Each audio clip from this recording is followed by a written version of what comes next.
Welcome back, listeners. I'm David Hensley, captain of the SS Long Walk Talks Lost, currently docked near a strange island somewhere in the Pacific Ocean.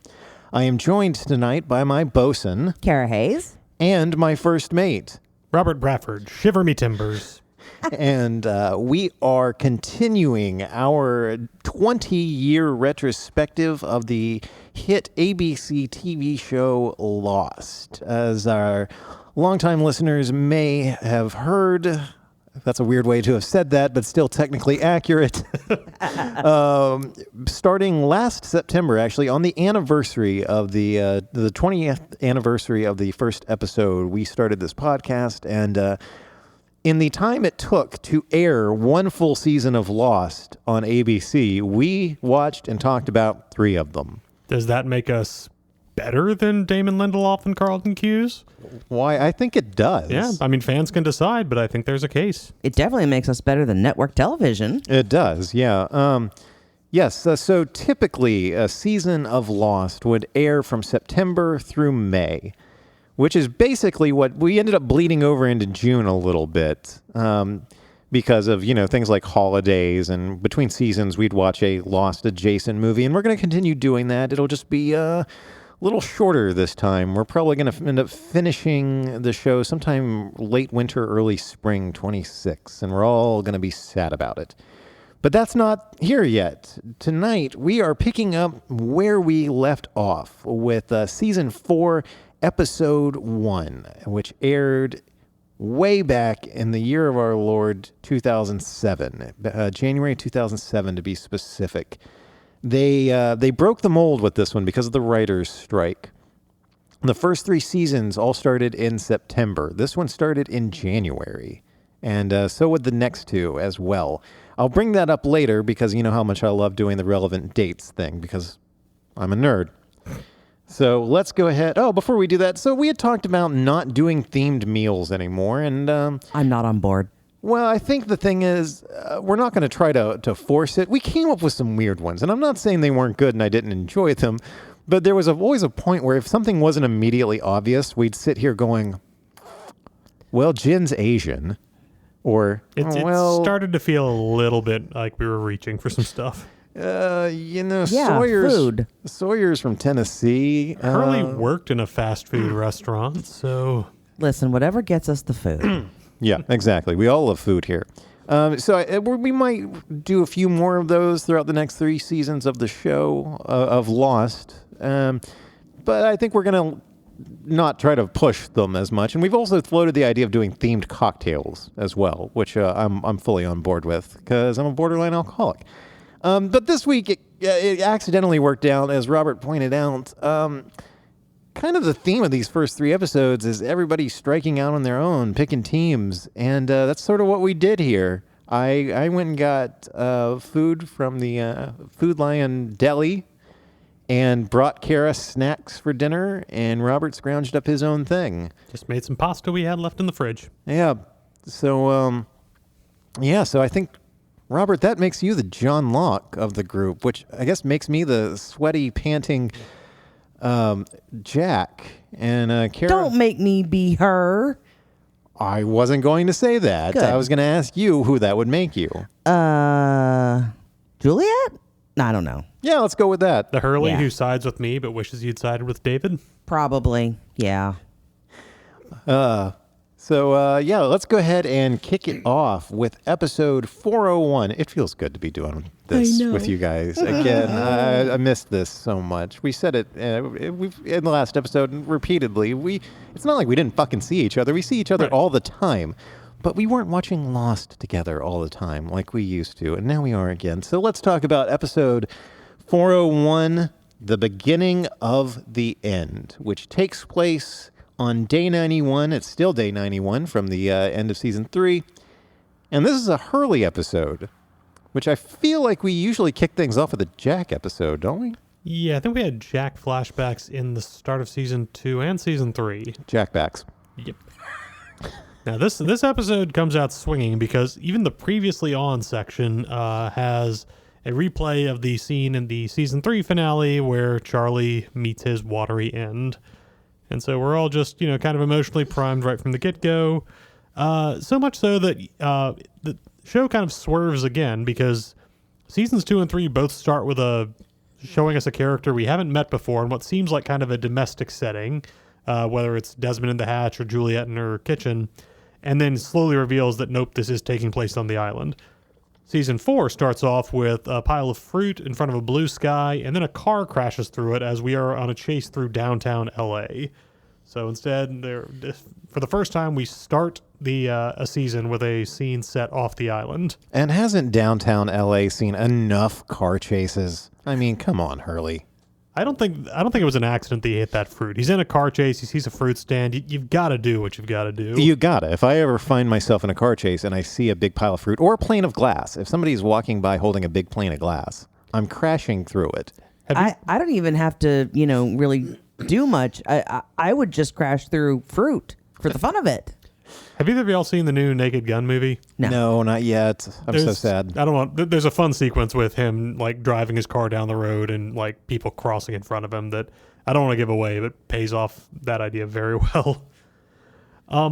So we've said that it's Hurley. The show actually does not reveal it's Hurley for a little bit, though there is a clue in that he is driving the car that he and his dad were working on restoring back when he was a kid. So like for eagle-eyed viewers, you can tell right away, but the show doesn't actually reveal it's Hurley till he's been chased down by police and gotten out of the car, and then makes a ill-advised effort to try to flee the police on foot, and makes it about 8 feet, which is maybe 6 further than I would have expected, so good for Hurley. But yeah, he is caught, slammed against a wall, and shouts out, "Don't you know who I am? I'm one of the Oceanic Six."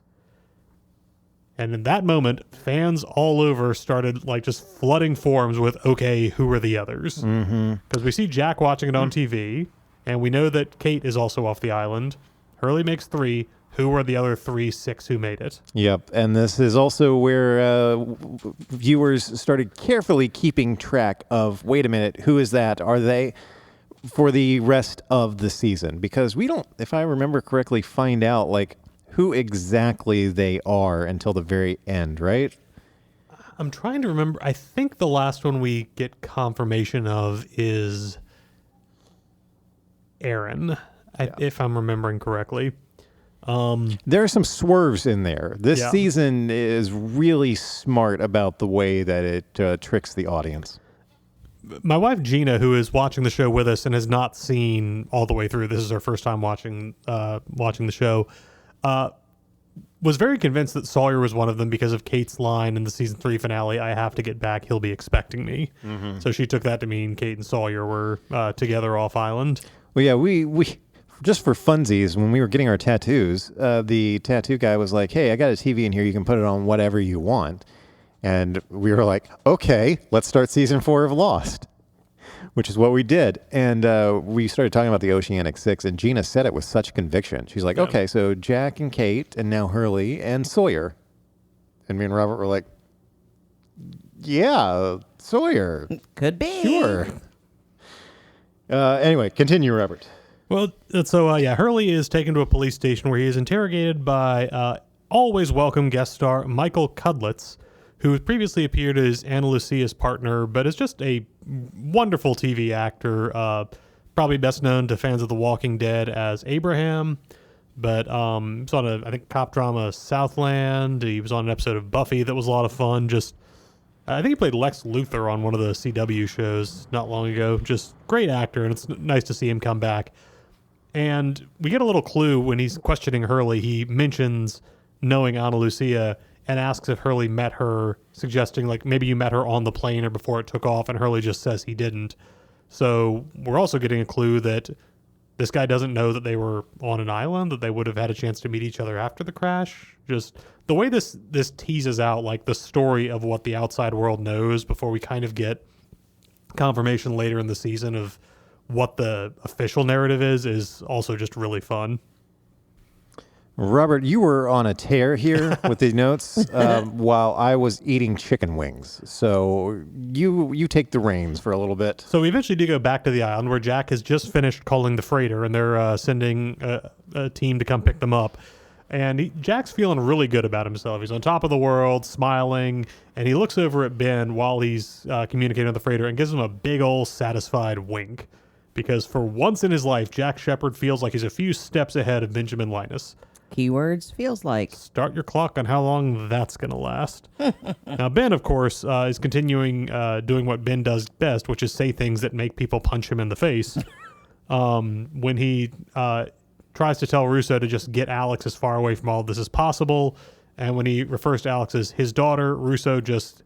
It's not exactly a backhand. It's hard to describe the punch she gives. It's both vicious, but also kind of offhanded. Yeah. Yeah.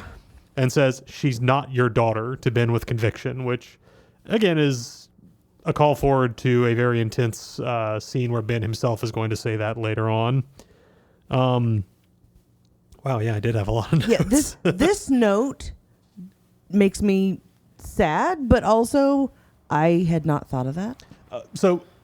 Almost everybody I've watched this with, because I watched it when it aired, and then I watched rewatched the first couple of seasons with my college roommates ahead of season 5 coming out.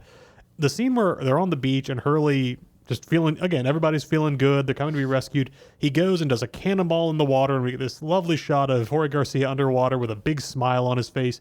And everybody I've watched it with has thought, oh no, Charlie's corpse is going to come floating up. Even though that doesn't make any sense for how Charlie died, you just feel like, oh no, that can't be how he finds out. It's not. He comes out of the water and Desmond has made it back to shore and is passing on the message. But that would have been the darkest thing to happen on this entire show, and I can't guarantee that I wouldn't have laughed at it. But would it? I mean, I thought the darkest thing on the show was burying people alive. Yeah, sure, but we didn't like those people. No, true. Yeah, I listed it further down, but in addition to the saddest line deliveries is when Desmond has relayed Charlie's dying message, and everybody's kind of focusing on that. Like, should we tell Jack? What does that mean? Not Penny's boat. And Hurley's asking, wait, where's Charlie? And just with increasing urgency, and finally shuts everybody up by shouting, where's Charlie? And just the way everybody just falls silent, and Desmond has to break the news to him. Just, it's heartbreaking. Like, and we've known, we've had months, like viewers back then, us now watching it, we've had months to come to terms with it.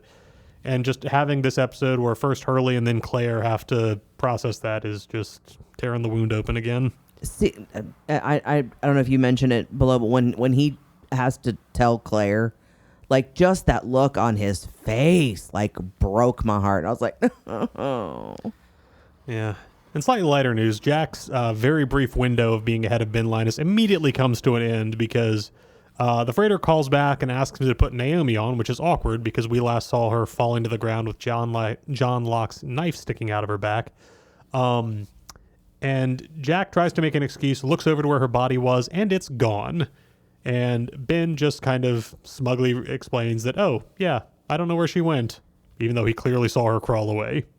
Which is how they introduced the Predator to Lost. That would have been the ultimate twist. Ooh. Well, it wouldn't be an episode of Lost without a butt holster check-in, and there are butt holsters aplenty in this one because when the beach team of Saeed, Desmond, Hurley, Juliet, I feel like there's a couple other people there.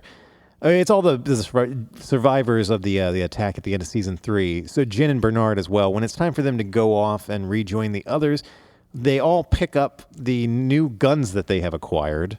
Because you can go back to the last episode and listen. Somebody on Reddit tracked where all the guns went up to that moment and how they all eventually ended up in the hands of the others.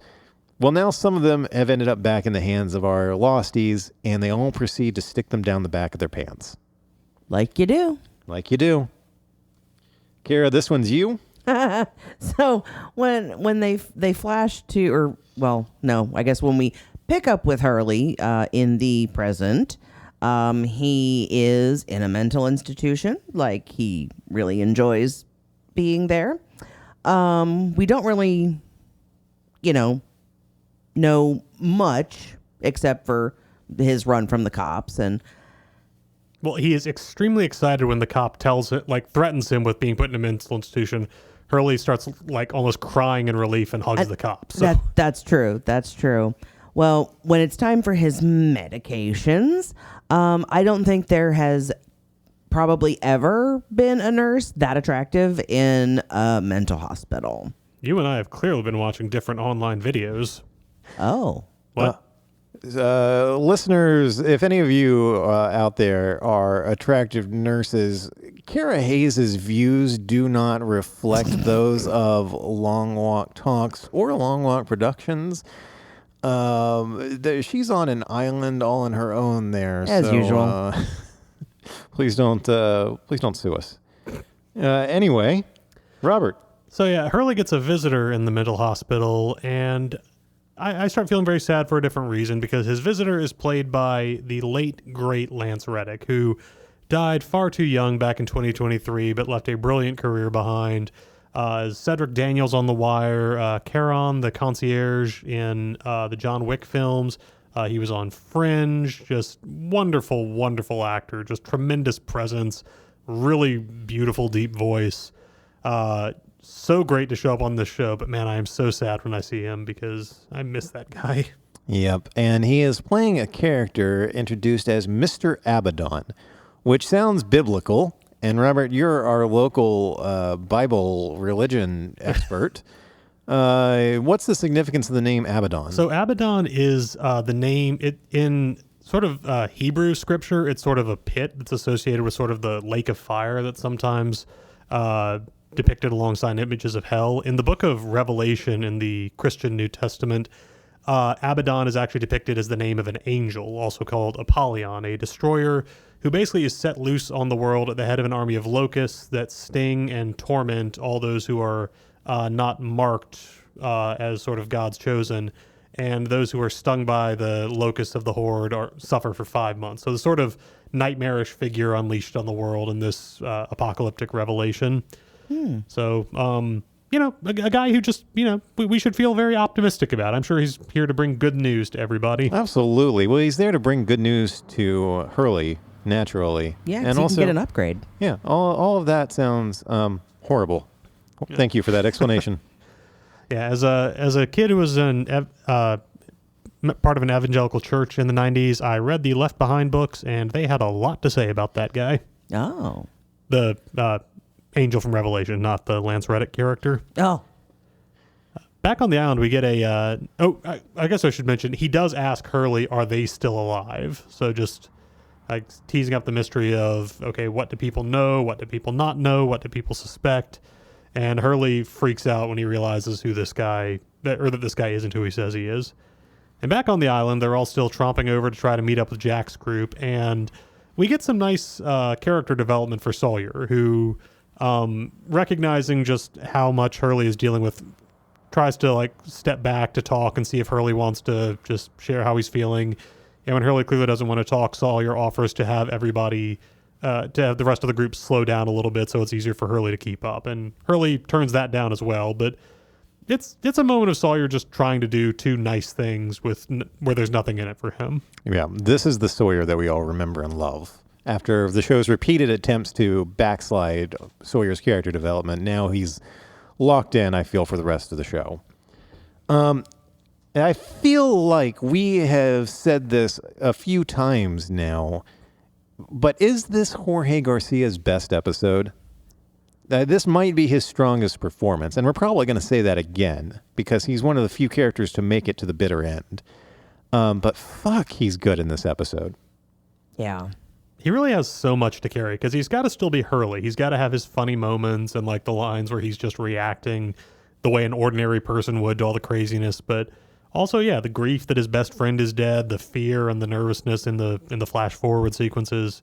Yeah, he crushes it. And I think he had, I mentioned Where's Charlie on there, but Cara, you talked about when he has to break the news to Claire. And then his later speech at the end when he talks about why he's going with Locke. 3 different lines that I think you could just put on some of the saddest line deliveries in the show. I'll take it a step further and say that I think Jorge Garcia is the most consistently good actor on the show. Everyone else sort of has some pitfalls, and maybe you can blame that on the writing. There's some of that in there too. But I feel like everything he does throughout these 6 seasons, it's all gold. But in strong competition is Michael Emerson as Ben Linus, proving to me, at least, that Petty Ben is the best Ben, because after Naomi goes missing, Jack confronts Ben about where he could or where she could have gone, and he makes a very petty quip about like, well, I was going to tell you, but you beat me up, which fair. I would be hesitant to tell Jack shit. Also, It's funny in these episodes because he's not doing the Henry Gale thing where he's a prisoner and he's trying to like keep people off their guard about who he is and what he wants. He's just kind of lying, disseminating, playing head games because there's really nothing else for him to do right now. It's almost just for the sake of it. And by the end of this set of episodes, he starts to like assert himself a little more, but it's just kind of fun. Even you can just see him deciding, one more mind game, even if it gets me beat up again. He also mentions, because Kate thinks that she's found a different trail, and even though Jack tells her not to, she goes off to follow it, and she steals the transceiver that they need Naomi to fix for them. And when Ben, who saw both of these things happen, taunts Jack by saying, at least someone around here knows what they're doing, we cut to Kate, who is then ambushed and overpowered by Naomi, who is less than like 2 minutes from dying of blood loss. And yet she still gets the drop on Kate and like subdues her with a knife to the throat. So good barb from Ben, not really borne out by what we see. And the writer's room still hates Kate. Meanwhile, poor Hurley probably should have taken Sawyer up on that offer to have everyone slow down, because he ends up getting separated and stumbles upon Jacob's cabin from the end of season 3, last scene when Ben takes Locke there to quote unquote meet Jacob / whoever the hell else is in there. And Hurley goes up to it and investigates and sees none other than Christian Shepherd sitting in a rocking chair, which is weird enough. And then a face pops up in front of the window on the front door and freaks Charlie out, and he runs off. No, not Charlie. Sorry, Hurley. Oh, Freaked me out, too. I yelled. You did. It was hilarious. And when Hurley backs away, the door of the cabin just swings open slowly. So, yeah, always good for some horror moments, anything to do with that weird cabin. But we know that Christian Shepherd is being, had his body snatched by the smoke monster / the man in black. Who was the second person? Does this ever like addressed? I don't remember. I don't think so, because apart from like some people that he's manipulating, there are no like acolytes or anything of the man in black on the island. Like he's kind of working on Ben and Locke a little bit, but yeah. Did he just want to fuck with Hurley? Did he just want to get a good jump scare in on Hurley? Maybe. Yeah. I would. Yeah, Hurley's a candidate, so you could see him wanting to. He can't attack him directly, but he can scare him. Hey, there you go. Maybe he thought he'd have a heart attack. Anyway. Well, when the different folks come together and they're meeting up on the beach, and everybody's like, oh, Jen and Son, they hug and it's great. And Rose and Bernard. Yes, Rose and Bernard. And there's poor Claire, and she is just looking around so expectantly, and it just hurts. I meant to go back and add a note, but at the beginning of the episode, when they're getting ready to head out from the radio tower, Rose goes up to Claire, and she's like, well, we all know the real hero here is your man, Claire. So when he gets back, you need to treat him real good. And I'm like, God damn, Rose is a freak. Like, good for you, I guess. And also good for Bernard. Yeah. But fortunately, there is no Charlie present for her to treat real good, sadly. And that's where Hurley gets to break the news, and it breaks all of our hearts at the same time. Yeah. So back in the present, Hurley is outside at his I guess the yard of the institution, and one of the other guys there, one of the other patients, tells him that guy over there is staring at you, and Hurley looks over and sees Charlie, which is interesting that, okay, this other person could see and recognize Charlie there, and the episode kind of moves past it, but, I don't really have anything beyond that, but it's just an interesting question reality moment. It is. My favorite thing about this is Ghost Charlie got a haircut between last time we saw him and now, which, you want to go with, Hurley imagined him that way, or your ghost's residual self-image, to use a Matrix, phrase or whatever. The afterlife has barbershops. Like, guy wants to get cleaned up. There you go. And, maybe that guy that saw Charlie, that told Hurley, maybe he wasn't real either. Whoa. Ooh. Maybe Hurley's the only patient in that whole place. Oh. That's why the nurse is so good looking. Exactly. They're going to get a lot of whoas out of us in the next two episodes. I started putting them in the notes. But Ghost Charlie gives us our next dead all along check-in because we're back on that bullshit. While talking to Charlie, Hurley says to him, "You can't be here. You're dead." And Charlie says, "I am dead, but I'm also here," which just more fuel for that fire. I'm so glad that we get to keep bringing this up for you. And then when Hurley asks him to prove he's real, Charlie just slaps him. Because don't think about it too much. Yeah. Just move past it. Yeah. I mean, but to be fair, you could have a worse Jiminy Cricket than Charlie.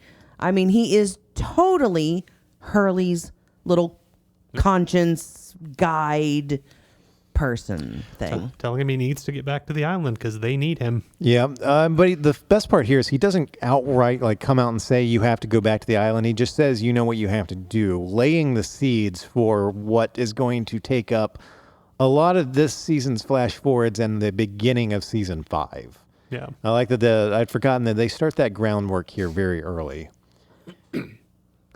But this next moment is fantastic. Yeah, so back on the island, Jack had already indicated to Kate that if Locke showed his face again, Jack was just going to kill him at this point. Because from their point of view, Locke just murdered Naomi for no reason.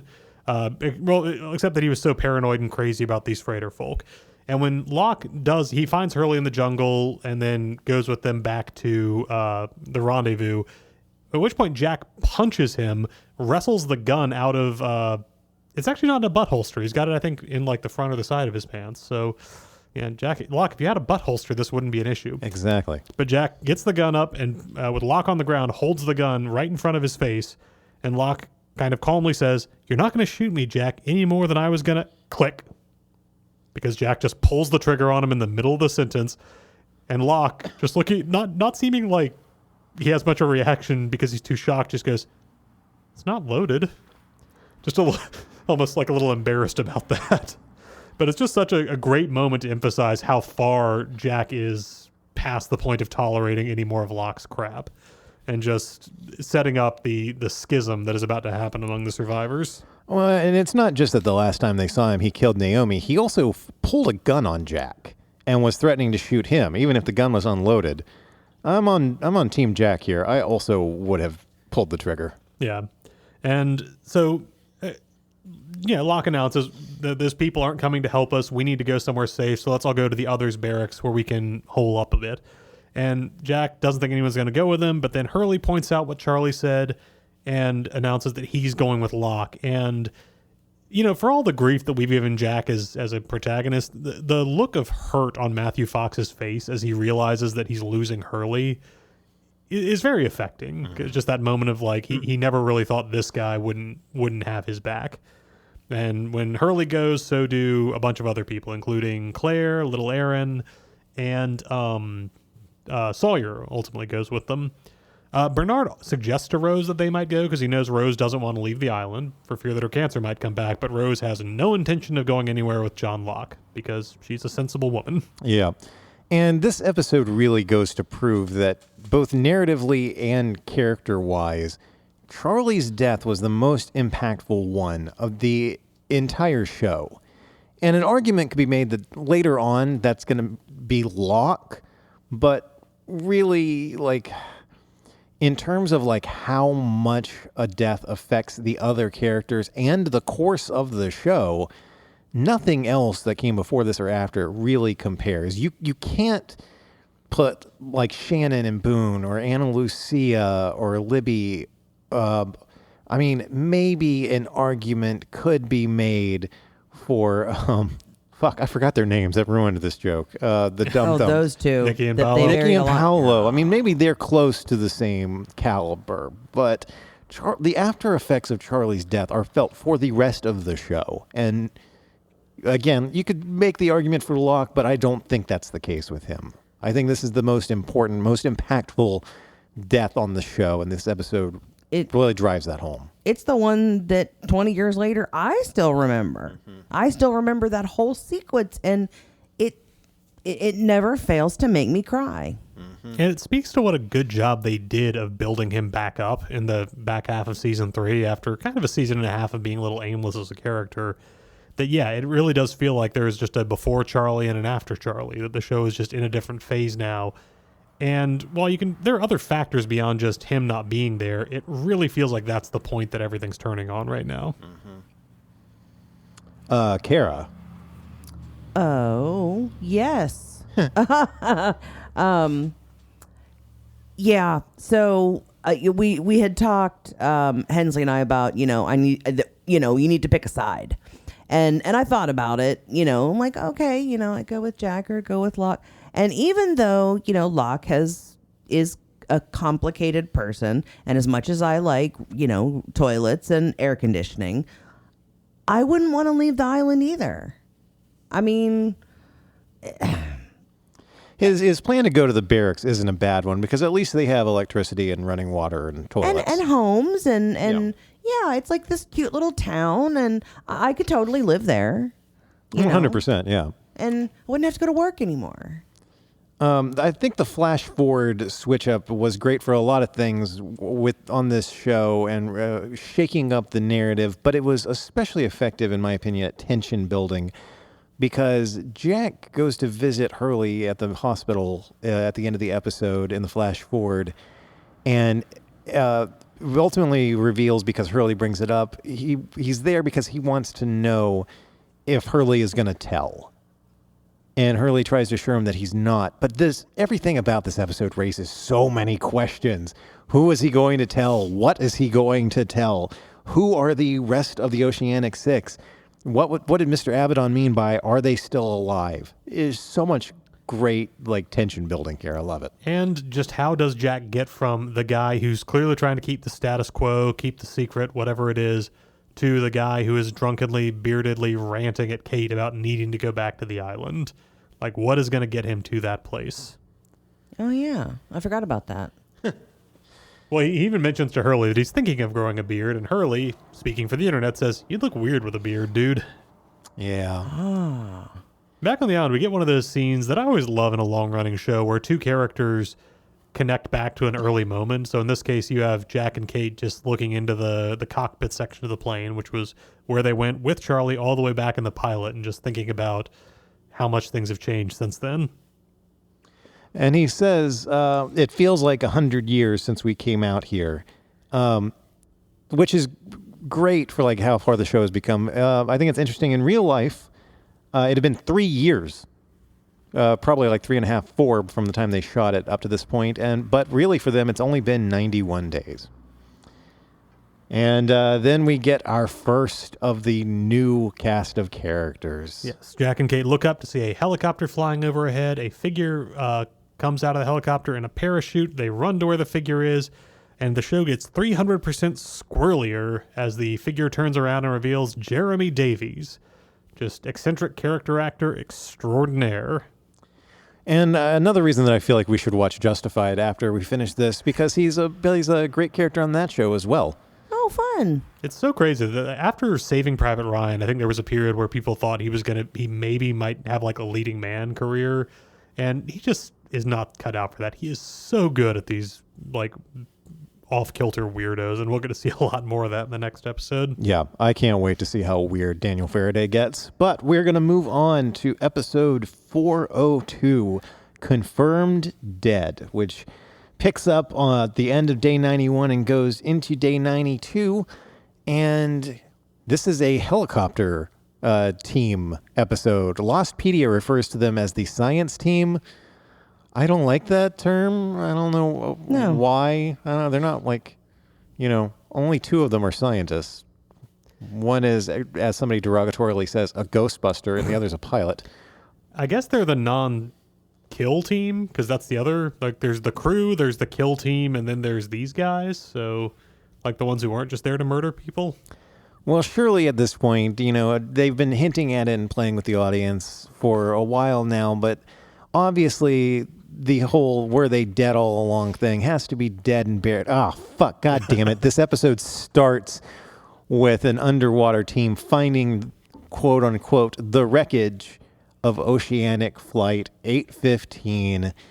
Once again, fueling the fire of, they've been dead the whole time. Well, Charles Widmore really, really wants people to believe that's the case, to the point where he fucking sunk a commercial aircraft. But God, just another, again, I keep using this phrase, just more fuel for that fan theory fire. Well, it's hilarious because, Cara mentioned in the last episode that she's been listening to a podcast about famous plane crashes and disasters. I've listened to that as well. The crazy thing is, when a plane hits the water, you do not have an intact plane that sinks under most of the time. Like, the Miracle on the Hudson where the plane just kind of came to a halt? We call that a miracle because that literally never happens when you're trying to put a plane down on water. And on a river, it's hard enough. On the ocean, that thing, if it's not in pieces when it hits, it will go to the bottom in pieces. So the hilarious thing is Charles Widmore could have just scattered a wing here, a piece of an engine there, and maybe a few specks of human remains. And that would have been 300% more than people have found of most aircrafts that have gone down at water. I mean, hello, MH370. Yeah. So two things real quick. It's just occurring to me that not only did Charles Widmore sink a commercial aircraft, he put bodies down there, one of which he had to put in a pilot's uniform and put in that cockpit.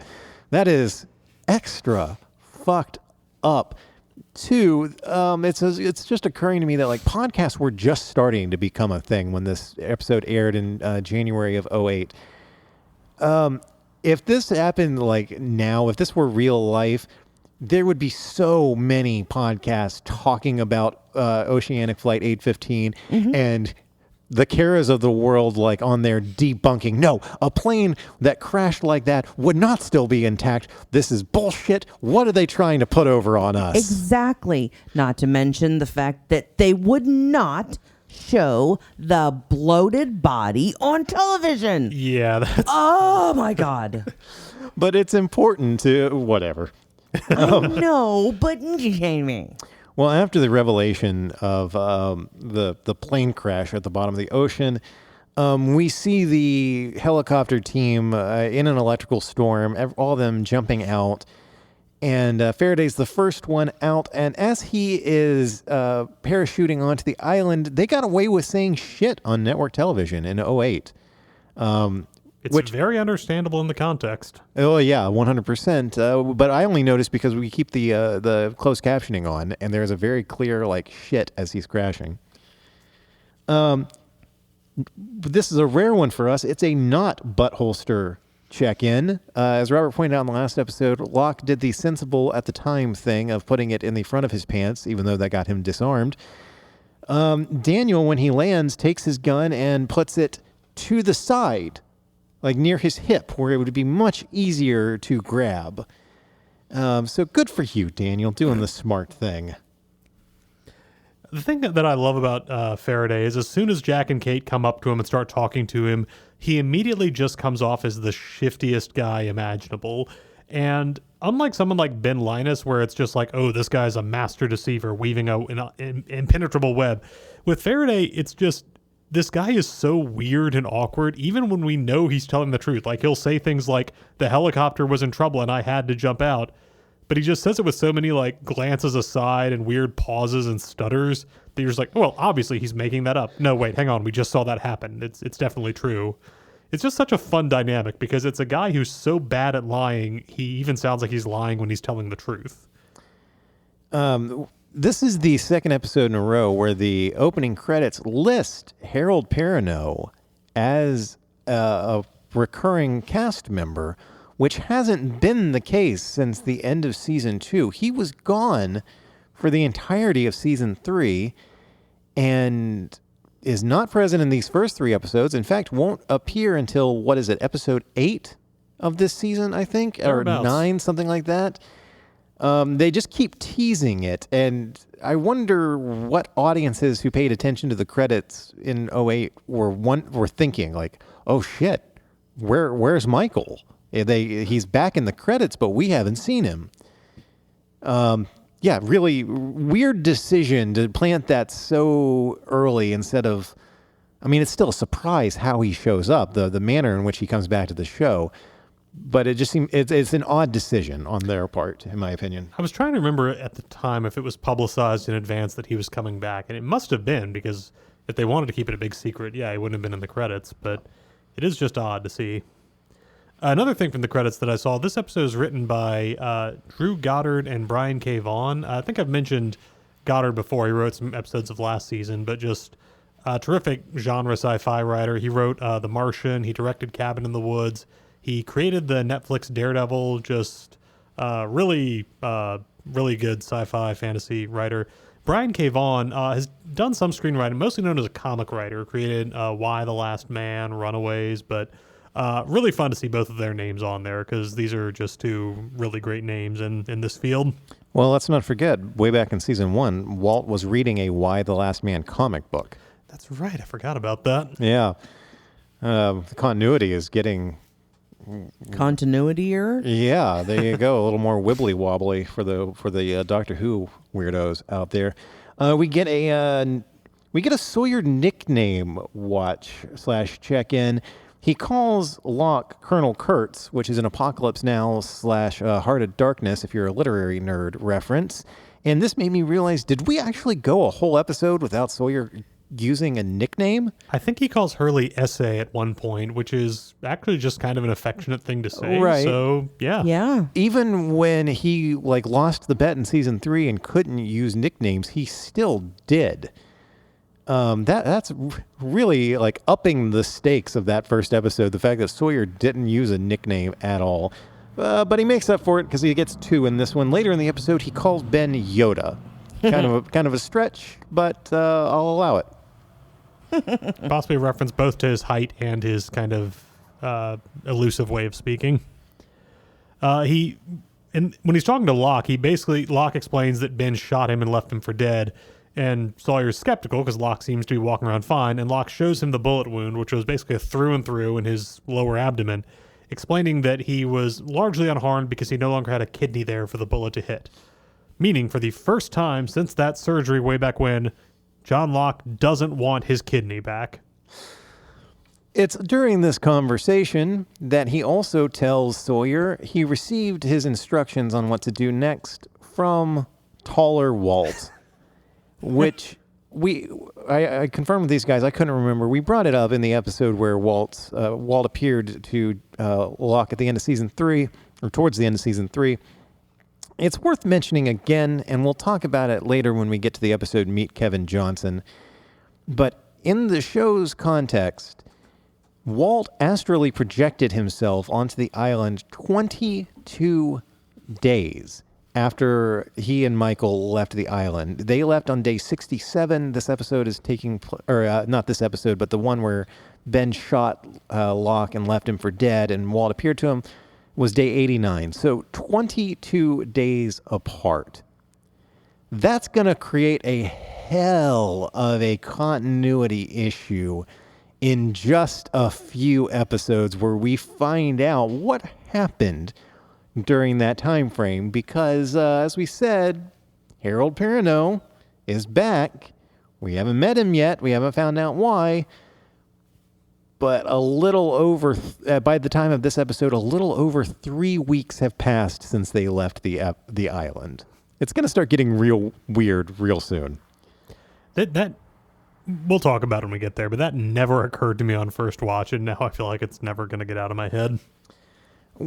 Because of the way that we watched these and then recorded, I remember the context of this. This is the flashback for Miles when he's introduced as a ghost whisperer who convinces a woman's dead son that he needs to move on and stop bothering his mother. He says, "You can go now," which is not the first time we've heard that, and definitely won't be the last, because "You can go now" is going to be very tragic much later in this season when another character says that. Yeah. So a nice little call back and call forward there from Miles.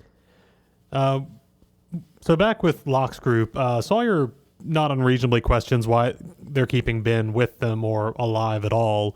And Ben just continues to play his head games. And when Carl tries to tell him to stop talking, Michael Emerson gives this great reading of, "Carl, if you're going to sleep with my daughter, I insist you call me Benjamin," and just has so much fun delivering this guy's name. I love the kid who plays Carl because his attempt to be tough is so cringy and believable, because here's like, a 16-year-old runt of a kid trying to bow up at master manipulator Ben Linus. Mm-hmm. And once again, this is the second episode where we get a nice little reminder about this. While Sawyer is arguing with Locke about why they don't just kill Ben, Locke says, "You're right. Let's execute him right here, right in front of his daughter." And man, they're really making a big deal. They're really hammering home that Alex is Ben's surrogate daughter, aren't they? I thought it was like, a callback because Sawyer's mom was killed basically in front of, Yeah, that's a good point. Locke is one of the people on the island who would know that. So, yeah, good call, Cara. That's actually a great way that Locke would have talked him down. Yeah, good catch. I didn't think about that. Yay. But a nice little bit of foreshadowing and playing with the audience's heartstrings. Also foreshadowing, Sawyer, again, backs down, but warns Locke, that guy's going to turn on all of us, and I bet he's already figured out how he's going to do it. And then just for emphasis, he throws a rope to Locke, which is what they're using to drag Ben around, but... Robert and I looked at each other and went, ooh. The introduction of the new characters continues because we've met Daniel Faraday, we met Miles Strom, the Ghost Whisperer, and now we're introduced to the totally not ironically named Charlotte Staples Lewis. Yes, that's right, Charlotte S. Lewis. C.S. Lewis. Uh-huh. Not a little on the nose at all. A lot off the nose. Let's see, Miles, the thing about him is that where Faraday is clearly trying to be like friendly and ingratiating and is just mainly coming off suspicious because he's so awkward, Miles is a dick from the moment we meet him. He pulls a gun on Jack. He's got some reason. Apparently we find out that Naomi passed along a code indicating that she was under duress when she was calling on the radio. So he thinks that they've killed her or forced her to talk. But he's just such, even after, the tables get turned and he and Faraday are being marched at gunpoint, Sawyer points out that, as far as the world knows, everybody on Oceanic 815 died, and yet Miles doesn't seem at all surprised. And Miles just turns and goes, "What? Wow, you were on 815? Oh, is that better?" And it's just such a jerk move, but somehow that actor just makes it kind of fun. He does, and he's one of my favorite characters from here on out. Miles is another one. Actually, I think... No, him and Lapidus of this new group of characters. They're the only two that make it to the end. We're going to be saying that a lot, I feel like, over the next few episodes. We get a jungle run check-in, this time a group jungle run, because when they get Charlotte's signal, they all take off. Jack, Saeed, Juliet, Faraday, and Miles. So we get 5 jungle runs in one scene. It's epic to watch. And then we're introduced to Jeff Fahey as Frank Lapidus, another one of my favorite characters to come out of this group. Yeah. Ace pilot, we're informed might be an alcoholic. His introduction is him dropping a little toy oceanic airline plane into his fish tank, which is like, wow, that's fucking dark, buddy. And then this is where Cara's note comes from. Yes. Because we see a news broadcast that gives us a nice shot of the underwater drones zooming in on the bloated, swollen corpse in the pilot's seat of the underwater plane. Like, come on. You have to really search the internet to find that kind of stuff. They're not just going to show it on, the nightly news. Yeah. The bloated corpse in a pilot's costume that, let's not forget, Charles Widmore paid somebody to put there. He probably has access to lots of cadavers and stuff. Sure. Yeah. You can do anything with the right amount of money. And we get a helpful reminder with an insert shot of a mustachioed Greg Grunberg that this was, in fact, the pilot that we saw die back in, the pilot. But yeah, it's actually, the main reason they're showing it is so that Lapidus can quickly suss out this is not really the guy who was flying Oceanic Flight 815. And how does he know that? Because as he tells the woman on the Oceanic helpline, because I was supposed to be flying Flight 815 that day. Whoa! There's a lot of that going around. It's a great moment, but it's also a little bit silly. The only reason that line works is because Jeff Fahey is so fucking good. Yeah.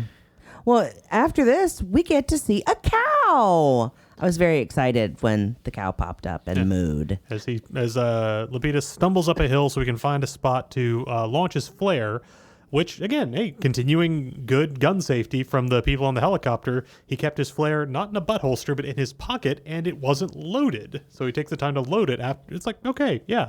These guys, they know their stuff when they got to the island. Yeah. Well, later... Ben gets the shit kicked out of him again, and this time by Sawyer after stealing, what's his name, Carl's gun and trying to shoot Charlotte. He gets taken to the ground and beat up by Sawyer, and I was trying to remember. I didn't get a chance to go back and look, but this is the 5th or 6th episode in a row where somebody beats the shit out of Ben. Danielle Russo got a few shots in. Jack's gotten a bunch of shots in. Sawyer's gotten them in now. Like every back-to-back episodes, Ben is just getting his shit rocked. Like, was he just striking up like a book club with the makeup workers who were putting on like all of these like bruise and blood prosthetics on him every day? Like, there just had to be so much bonding going on there. Yeah, last looks on that set would have been like, hold on, we have to go put more blood on Michael. Yeah, so we got another first in the history of the show because we see a flashback to Naomi meeting with Matthew Abaddon, who kind of lays out the files of the other 4 people on the helicopter. And she's like the military person. She's the established badass whose job it is to keep all of them alive, even though she points out they have no experience, no training for anything like this. And irony of ironies, we cut back to Naomi's corpse being carried on a stretcher over to where Lapidus' helicopter is, making this the first time we got a flashback from a corpse on this island. Yep. Well, during her alive flashback when she was talking to Mr. Abaddon, and they're going over the expedition team, the helicopter team, they mentioned that Charlotte was born in 1979, which would make her 24 or 25 years old in this episode. Well, I think that's actually when Ben explains that he knows who she is, and he like gives off her. Oh, that's right. That's right. You are correct. Yeah, he tells the group he knows about Charlotte by going over her credentials, including that she got her PhD, which is weird, not unreasonable that she would have a PhD at 25. Yeah. She should just be finishing like her master's at this age. Potentially, yeah. Well, unless we're talking like Doogie Howser rules here. Well, I mean, you could do it if, you took summer classes and, you could shorten your undergrad to less than 4 years by doing that. British accent makes you sound smarter. Always. That's true. That's a very good Always. point. Yeah. And I mean, famously, Oxford is a school you can just breeze through. Yeah. Oh, totally. I almost went there. But yeah, the reason that Ben reveals he knows all that is because after he tries to shoot her, Sawyer... Locke says that he is convinced that Sawyer's right. Ben is too dangerous to be kept alive, so he puts a gun to Ben's head and is about to shoot him. And Ben tries to argue that he knows too much. He can give Locke all the answers he wants. So Locke just immediately asks him, "What is the monster? The black smoke monster. What is it?" And everybody who's like on the internet just leans forward because like, and then Ben says, "I don't know," and Locke cocks his gun, which is a great little like. Just a reminder that these characters have been wanting these answers as badly as the fans do. Yeah, exactly. Well, what he does say, however, the reason that they can't kill him, that they should keep him alive, that they still need him, is because I have a man on their boat. Whoa! Ending another episode on a big, like, what the fuck kind of moment. And that's, again, a big setup that's going to take a while to pay off. But when it does, you know what? I don't even remember if it's satisfactory at this point. It's definitely a setup. Mm-hmm. But that's going to bring us on to episode 403, The Economist, which is still day 92 and a Saeed episode. I noticed we didn't take a whole lot of notes about this episode collectively, and I'm just going to go ahead and skip to a later point that I think we all made notes about. It's because we were all watching Naveen Andrews' hair this whole episode. Oh my gosh. Yes. His fucking glorious, silky locks of hair. Like, Saeed's hair game is good on that. Like, he's got these great curls that they're kind of glistening all the time. It looks good. But off the island, it's like, it's flowing and styled. God, it's beautiful. He is beautiful. Well, I'll go ahead and get this stupid show-related note out of the way here first. We now know 4 of the Oceanic 6 because of this opening flash forward that shows Saeed golfing and then murdering a man on the golf course. So we know at this point, Jack, Kate, Hurley, and Saeed were all part of the Oceanic 6. That leaves 2 to be revealed. Now, let's talk about Saeed's hair. Yeah. Because when we first see him, it's like tied back. Like he's golfing, it's got like a tight ponytail. It almost looks like he's got it cut, but no, he's just got it in like a bun. But oh man, all through this episode, it's just, oof. Yeah, Access it just to gets better. Off-island hair products, he's just gone to a whole new level of suaveness. Yeah, because then he goes and meets who we find out is a mark for his next job, wearing a very nice, expensive-looking 3-piece suit with his hair down. And, yeah. It was a struggle to watch this episode. Just easy. I mean, easy to forget now. Like, I'm not saying things are great, but back in 2000, to have like a Middle Eastern man, like specifically identified as like an Iraqi at a time where, you know, the U.S. was at war with Iraq, getting to be like a, you know, romantic James Bond badass was a pretty cool thing on television. Also, one note that I kind of wanted to make that I just sort of started, I didn't write this as we were watching it, but looking back on it earlier, a recurring trait of Saeed has always been that he has this concern for how the dead are treated. Like in the flashback to when he was first a torturer, he tortured a fellow Iraqi officer to find the location of a captive American pilot. And he finds out that the man is dead, but gets the location of his body so his comrades can retrieve him and bury him. The whole reason he was on 815 was his friend died during this undercover operation that Saeed got pulled into, and he chooses to stay an extra day in Australia so he can see to the man's funeral arrangements. And I don't remember if it's every time on the island, but I think most of the times when a survivor, one of the plane survivors, is getting buried, Saeed is almost always either one of the guys carrying the body or the guy digging the grave. And that might just be an individual character thing. I'm not going to pretend to be any kind of expert on Islam, but I do think that like proper treatment and respect for the dead is a big part of like behavioral customs in Islamic teaching. And in this episode, we also see it in his concern for how Naomi's body is treated. to the point that he actually insists that she be taken on the helicopter at the end of the episode, which makes it kind of a very subtle but distinct mark of where he is when, in his first flashback, he kills this guy on the golf course and then just casually walks away, leaving this body just lying in the middle of just the open grass.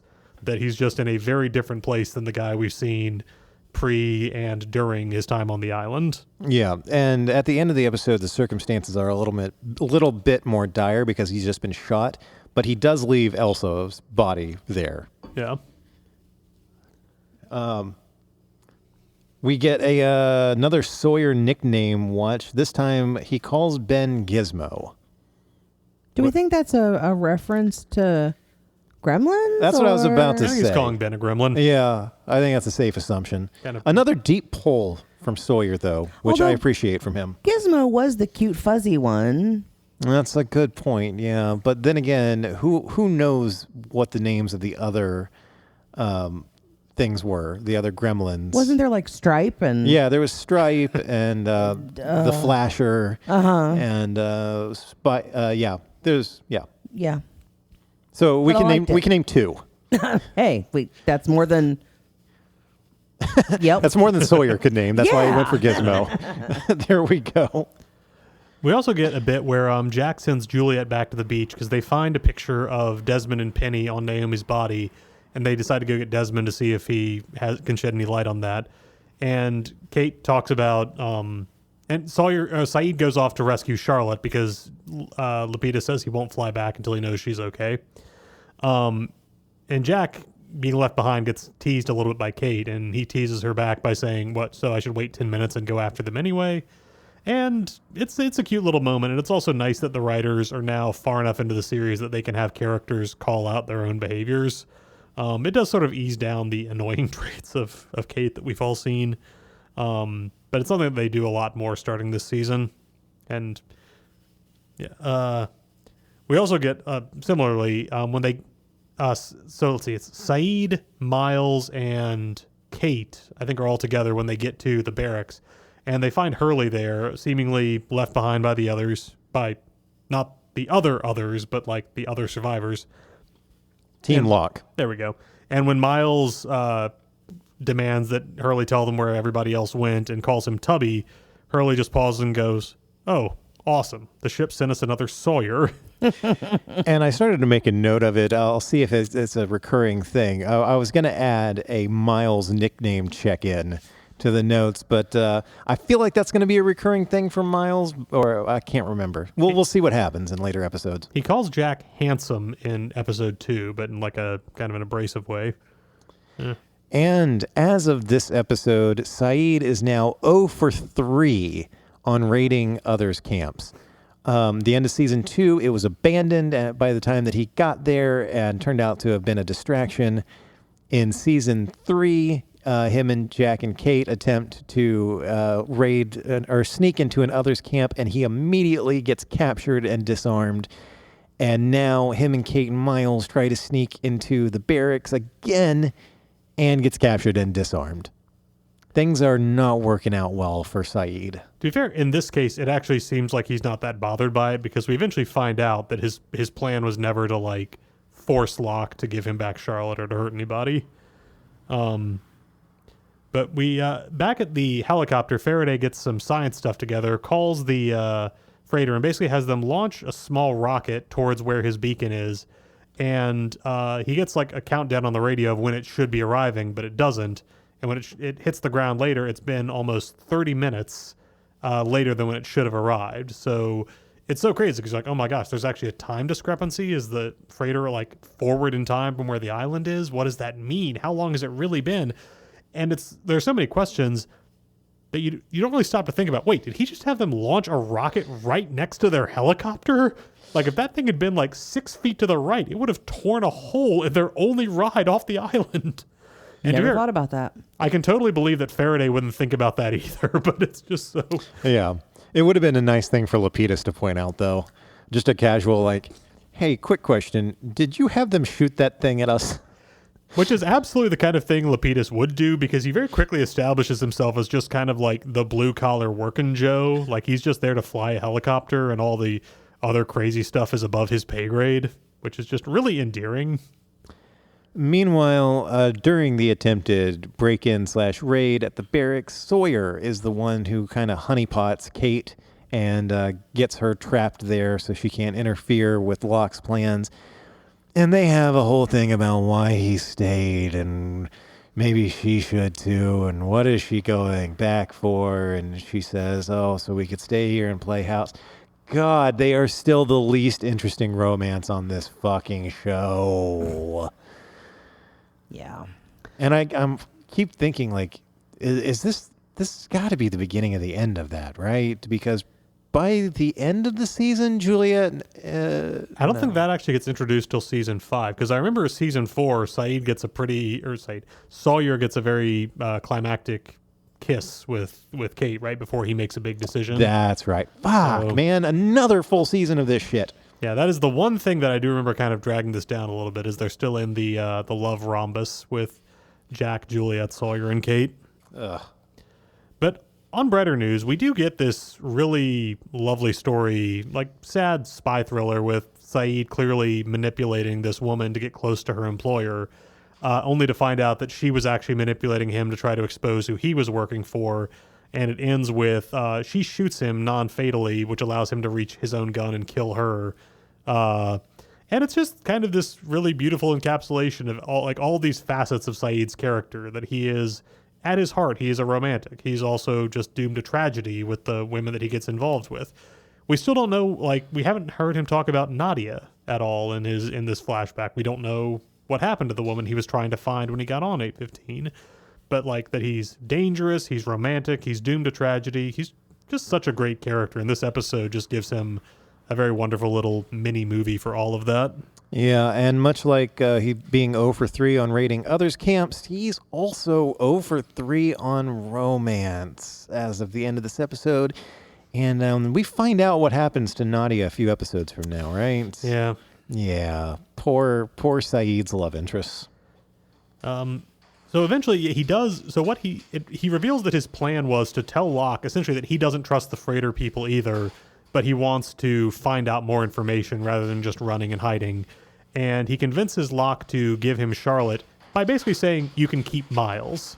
And so watching the episode, knowing that all of the moments where Miles is snide or trying to give Saeed orders and Saeed just kind of gives him this unbothered little smile, just kind of get funnier in retrospect. And the punchline to it all is when he tells Lapidus kind of wags his finger a little bit, but admits, yeah, Miles was just a giant pain in his ass anyway, so he's fine with it. And so Saeed gets on the helicopter. So does Desmond, who really wants to know where they got this picture of Penny. And along with Naomi's corpse, the helicopter lifts off, and Saeed becomes the third 815 survivor after Michael and Walt to actually leave the island. And there's some lovely shots of him just sort of sitting in the side of the helicopter looking out as the island passes beneath him. On the heading that Faraday is careful to tell Lapidus, you have to fly out on the exact heading you came in on. Yeah, that's not going to become important later or anything. Nope. So at the end of the episode, we find out that Saeed's mystery employer is none other than a very much off-the-island Ben Linus, after swearing he would never trust Ben ever again. And now he's out here killing people on Ben's orders. We assume that the Economist the title refers to, that Elsa was working for, is Charles Widmore, which would make sense because we're slowly being introduced to this ongoing war between Ben and Widmore. So it makes sense that they would have people spying on each other. So that establishes that Ben is the fifth person of the Oceanic Six, right?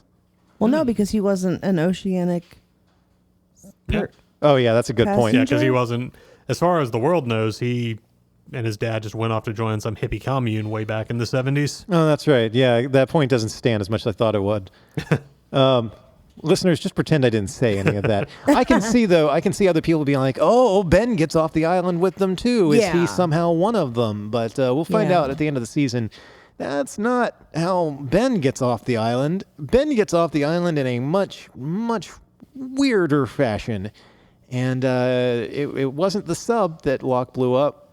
I can't wait to find out what it is because I don't remember it. Yeah, I love that we're rediscovering this stuff with you, Cara. You remember how in Charlotte's flashback she found a polar bear in the desert in Tunisia with a Dharma collar on that? Yeah, wait.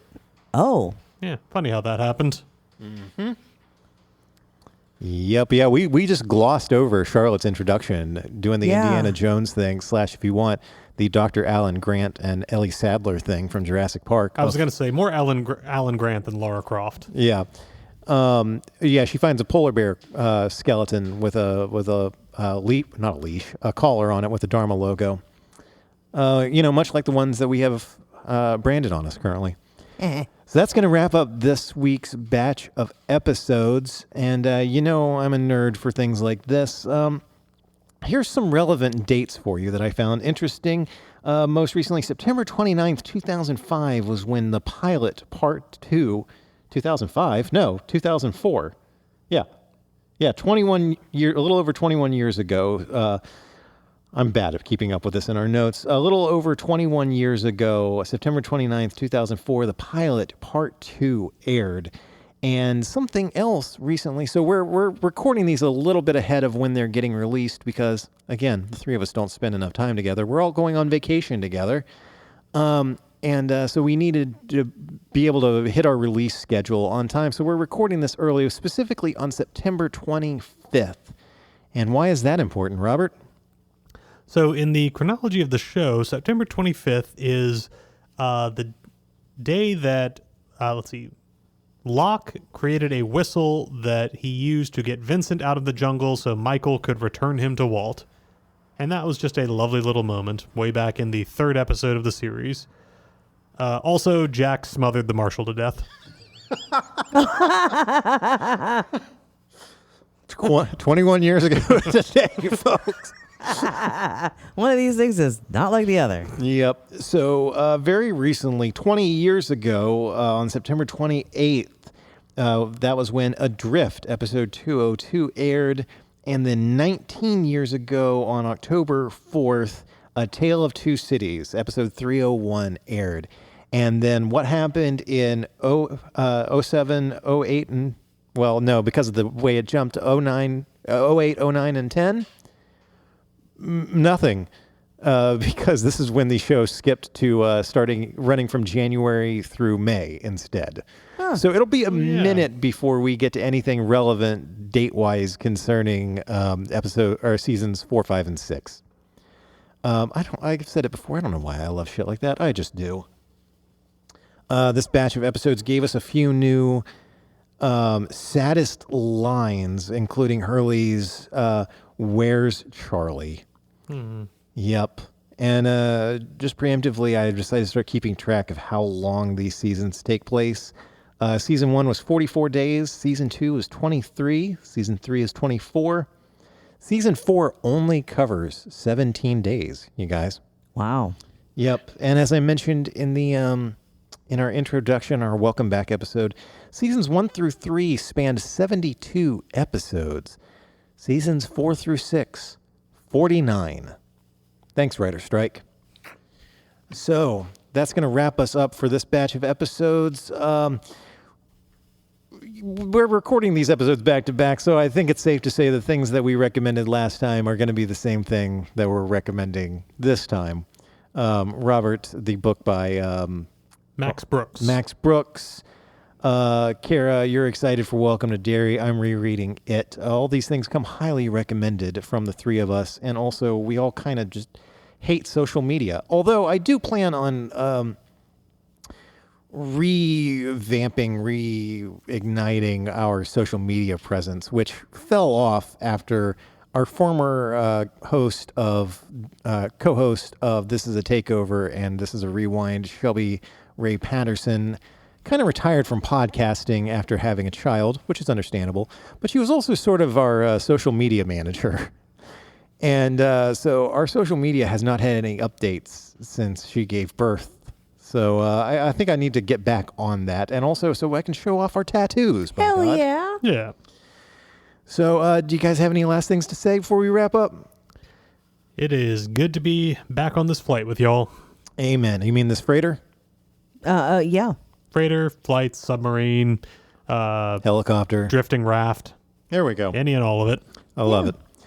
If you would like to keep up with Long Walk Productions, you can visit us online at longwalk.us. To see more of our original work or hear past episodes that are no longer streaming, you can follow the YouTube links in the show notes.